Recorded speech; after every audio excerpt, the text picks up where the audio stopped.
Welcome to Managing Objectives and Expectations for your in-person class delivery, brought to you by Microsoft Learning, and I'm Leanne McManus. In this video, we're going to focus on two critical areas that we want to address with your audience at the beginning of the class. The first is objectives. What are the course objectives and the learning objectives? Second, what are the expectations from both the instructor and the student perspectives? Objectives ultimately set the stage for the class, and they set the expected outcomes. You want to be clear and concise with the course objectives.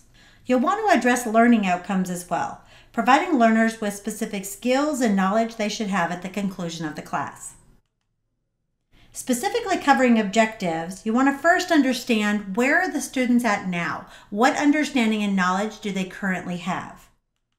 The first area to talk about is that of prerequisites. Please note, this should never be a surprise to the students once they're in your class. But you do want to mention and cover what they need to have to be in the class. You want to review the agenda and any kind of curriculum overview for the class that you have. You can make modifications now based on potential conversation points that come up from your audience. You'll want to review any pre-work assigned at this point, such as books or resources, assessments, or even a pre-test. This will help you and your students understand their current grasp on the topics you're about to cover. You always want to verify that they have solid understanding of the course objectives. And of course, you want to open it up for audience questions, allowing the students to provide their input and feel like they have buy-in in the class. And lastly, and potentially most important, is clearly communicate what's in it for them.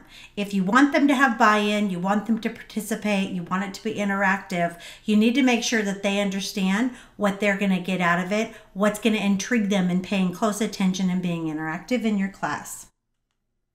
You may find it to be very helpful to take note of objectives, and of course any modifications that are made to the objectives, make it visual to the entire class. I'll do this with the smartboard or whiteboard, whatever's available. You may even email that information to the students. The point is, you want everyone to have the same understanding. You want to make sure that what you talked about is what you end with, and make sure that you can tie it together at the end of class. Expectations are very important. We want to make sure that everyone is on solid footing and has the same understanding. So really, we want to make sure that we're all on the same page and that everyone knows how the class is going to run. And from the instructor perspective, this is where we want to level set for the students. But keeping in mind, we also need information and expectations back from the students. I've always said that if I don't ask them for their expectations, I'm guaranteed to fall short of them. For instructor expectations, this is really where you need to explain how you want them to work and learn and ultimately communicate. You also need to cover the general flow and structure of the class, such as I'll give lecture, we'll go through it as a class and do an exercise, you'll work on labs, and we'll talk and discuss afterwards. This is also a good time to explain the types of tools that will be used in class and if and when they need to access them. And then, of course, everyone is a professional and everyone has personal lives. Sometimes those things can interrupt a class. Give them an example of how you'd like that handled, when you need notified and when you don't. And from the student perspective, we want to make sure that we provide them with an opportunity to provide their questions and give us their expectations. And if we need to make alterations, we can do that. You want to make sure you're capturing whatever information they provide you so they know they're being heard. You also want to provide time for students to ask individual questions or pain points that they might have. It may not fit the goals of everyone in the group, but know about those goals they have and objectives they have that might make their work life easier.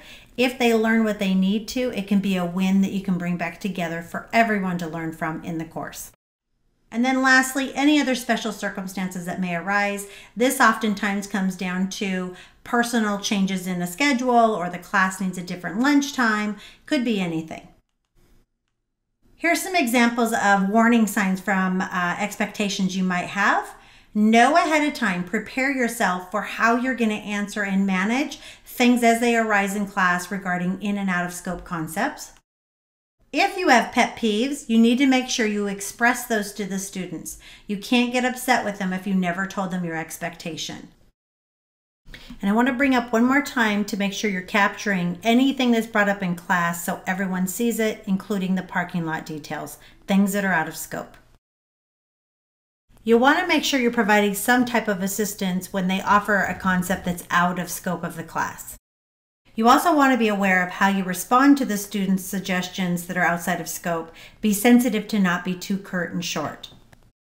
Ultimately, your goal is to make the class a win for the student and for you. Make sure the students feel heard and expectations and objectives have been met, and you can tie it all together at the end of the class.